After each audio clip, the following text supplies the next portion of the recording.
MMOs live and die on their population numbers.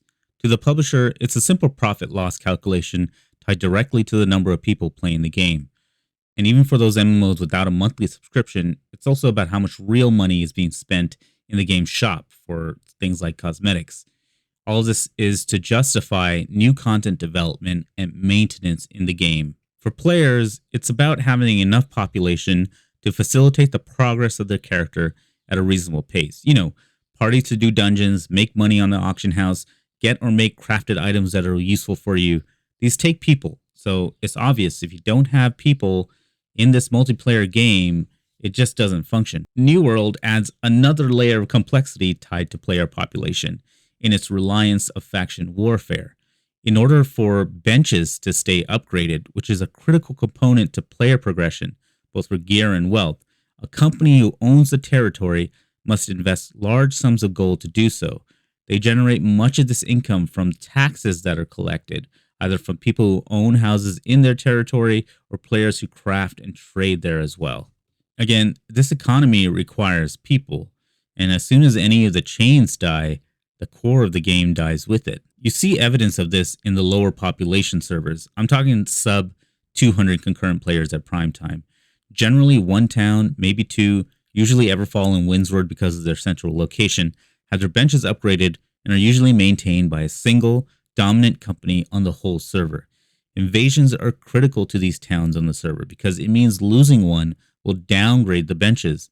The reality is, many towns cannot field enough leveled players to counter the invasion, which leads to downgraded benches, and the cycle continues anew. And hey, some are content with this. Their gameplay loop is to log on, grind to support the company, to keep those benches upgraded, do a lot of harvesting and crafting, and maybe doing the occasional group content with those who are around. That's the life on a lower pop server.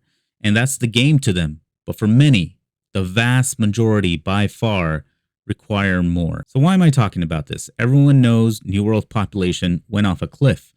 But because the servers have been consolidated and capped at 2,000 max concurrent, generally the overall population drop hasn't impacted the progression loops for the majority of the players continuing to play the game. They log on to 500 or 1,000 plus players on concurrently at prime time, and everything seems fine. Benches are upgraded, companies and players are making money, wars are happening, invasions are being won. So what's the problem, right?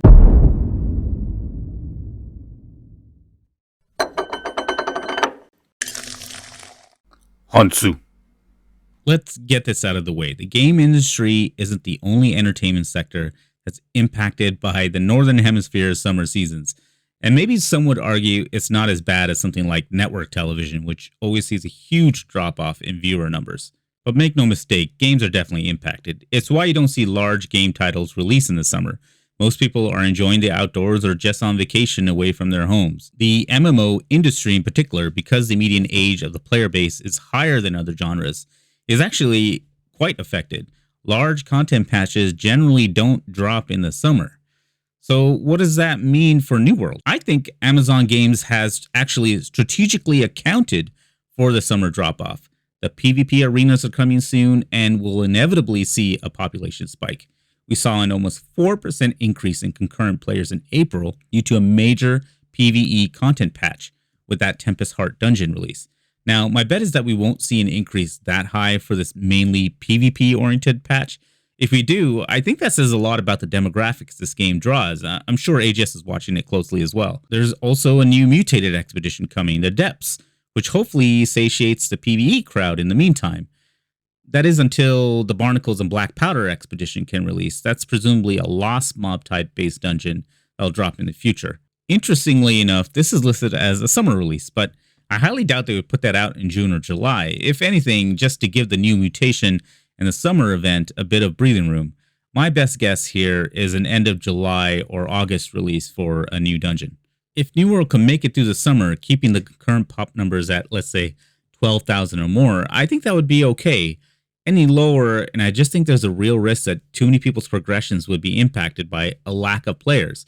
And that's going to lead to a snowball effect where the servers are struggling to function, like I mentioned earlier. They need to make it to the fall, where the new zone and expedition is a great springboard for a 1 year anniversary marketing push. If they can keep the New World news positive until then, I think you'll see a natural bump in numbers as people give it another shot. I hate to say it, but the roadmap ending in the fall is very poignant. Amazon is probably looking to see if this new zone attracts players back to determine what the capital expenditure would be for this game in 2023. Budgets usually get locked down by October or November for the following calendar year in every major corporation that I've ever worked. So to summarize, New World has to do a few things to survive the summer.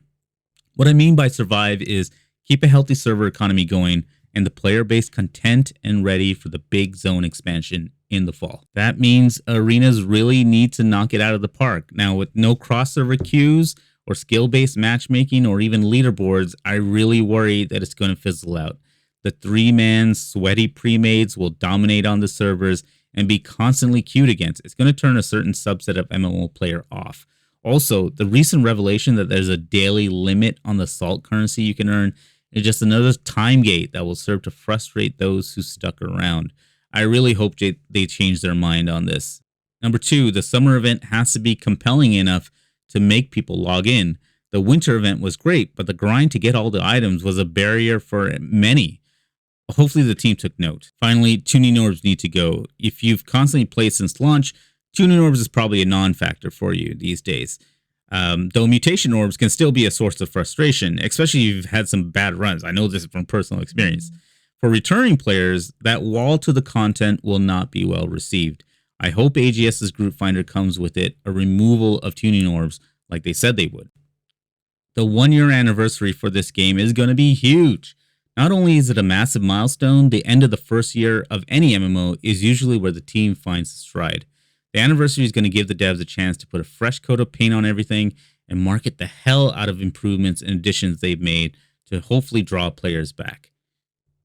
But like I said before, I think all signs point to this fall's map expansion being make or break.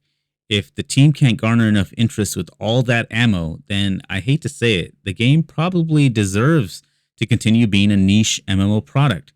It won't be shut down, but I don't think we'll see major development either. On a positive note, I think the game is in a great state right now compared to launch. The progression loops are fun, even if grindy, and there's a lot on offer that other MMOs simply don't provide. The open world is still one of the most immersive VL experience in any type of game. The PvE dungeons are some of the most challenging and fun I've ever had, especially considering it's the dev team's first attempts at it. The combat is incredibly engaging and satisfying, some of the best in the genre in my humble opinion. That said, in a nutshell, I really just want to get that anxiety off of my chest. I'm sure this is obvious to a lot of people, but the next patch really has to land well, and we just got to make it through the summer and get to that big content patch in the fall that the game is promising. But I do hope you find the time to log in this summer with me. The team and game needs your support. And hey, if you like this video, please consider giving it a like. And if you want to hear more about New World from me, please hit that subscribe button. Thank you all, and I'll see you in Aeternum.